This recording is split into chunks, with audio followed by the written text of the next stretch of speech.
Toronto's basketball team officially came into existence on November 4th, 1993, when the NBA awarded a franchise to a group led by Toronto businessman John Bitove. Brett said to me one day, and I think he was 5 years old, 3 years old. He goes, "Dad, if you like T-Rex, why don't you like Raptors?" A nationwide contest was held to name the team. The Hollywood blockbuster Jurassic Park dominated the box office and likely influenced the selection of Raptors on May 15, 1994. 9 days later, Isaiah Thomas was introduced as the team's first executive vice president and GM. Toronto's first ever draft pick, Damon Stoudamire, got booed at the 1995 NBA Draft, which took place at the Sky Dome as a majority of fans had wanted UCLA's Ed O'Bannon. The Toronto Raptors select Damon Stoudamire from the University of Arizona. Playing a big man's game my whole life. I've been getting it done. I work hard on my game, and I've been successful at each level that I've played on. And I don't think nothing's gonna change here. The reason I think I get it done is because a lot of people they might measure my side, but they can't measure my heart and my competitive drive. And that's what I think, two things that, that's gonna carry me over. While the inaugural Raptors team wasn't great, they managed some big wins, including a memorable 109-108 victory against Michael Jordan's Chicago Bulls at the Sky Dome. Kerr, 5 seconds, Pippen will have to let it go, 3, Steve Kerr, no! Jordan, yes, hold it out, they've done it! Stoudamire quickly became a fan favorite, taking on the nickname Mighty Mouse and winning Rookie of the Year in 1995-96. On February 12, 1998, the team was purchased by the group now known as Maple Leaf Sports and Entertainment. Raptor fans, Leaf fans, they've all spoken out loud and clear. They want us together in one place. It is for that reason I've decided to step aside in order to ensure both teams have the economic means to compete successfully. It was the dropping Canadian dollar and the escalating salary demands that, Damon was requesting, for example, 25 million Canadian dollars a year. I think that we'll have the financial wherewithal to go out and spend money to attract players, to have the facilities and other programs needed to develop a championship basketball program. In that year's NBA draft, the Raptors ended up with the 5th overall pick, Vince Carter. Carter set the league on fire with his high-flying dunks and won Rookie of the Year. His dunking ability captured the attention of the NBA when he won the 2000 Slam Dunk Contest. This the finale on the first round for Vince Carter. Oh, it's over! It's over, ladies and gentlemen!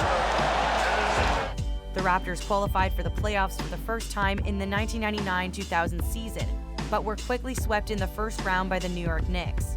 Following that playoff exit, Toronto also felt another sting, as emerging superstar Tracy McGrady left as a free agent. In 2001, the Raptors met the Philadelphia 76ers in a crucial Game 7 of a playoff series. Sound familiar? But in the dying seconds of the game, Carter's shot clanked off the iron. The Raptors lost 88-87. He was widely criticized afterward for attending his college graduation earlier that day. Injuries plagued Carter over the next several seasons, and the team floundered. However, the poor showings helped the Raptors select Chris Bosh 4th overall in the 2003 NBA Draft, and during 2004-05, he was dealt after reports surfaced that he had requested a trade. From North Carolina, 6'6" guard number 15, Vince Carter. In 2006, the Raptors drafted highly touted prospect Andrea Bargnani, 1st overall. I'm so happy to be here, really. I want to stay just here in this moment.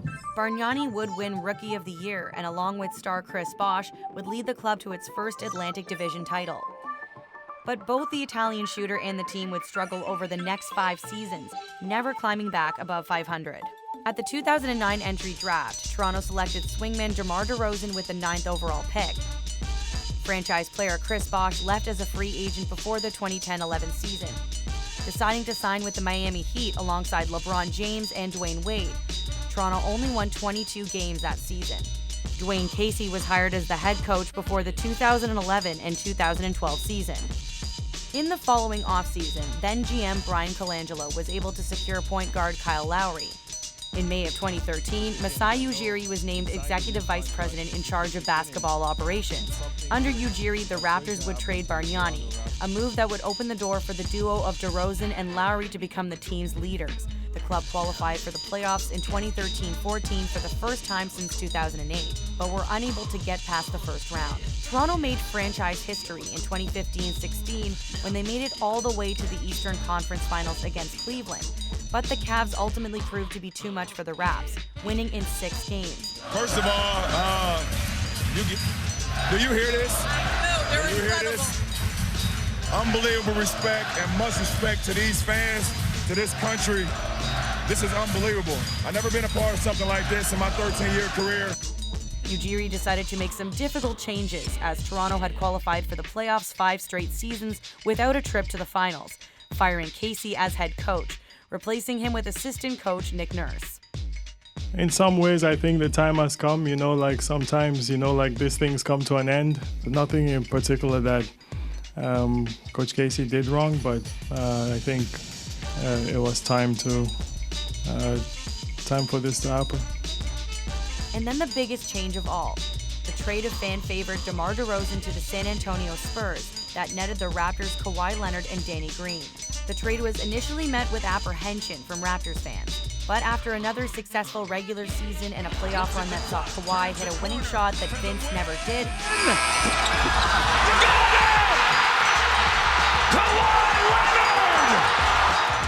the Raptors advanced to their first NBA Finals, defeating the Milwaukee Bucks in 6 games to lock up their first Eastern Conference championship. But the Raptors weren't done making history, and they had one more banner to hang from the roof of the Scotiabank Arena. Taking on the Golden State Warriors in the NBA Finals, the Raptors took a commanding 3-1 series lead, but were unable to close out Game 5 on home court in a game that will be remembered for the serious Achilles injury to Golden State star Kevin Durant, and the controversy that followed as some Raptors fans cheered Durant's injury.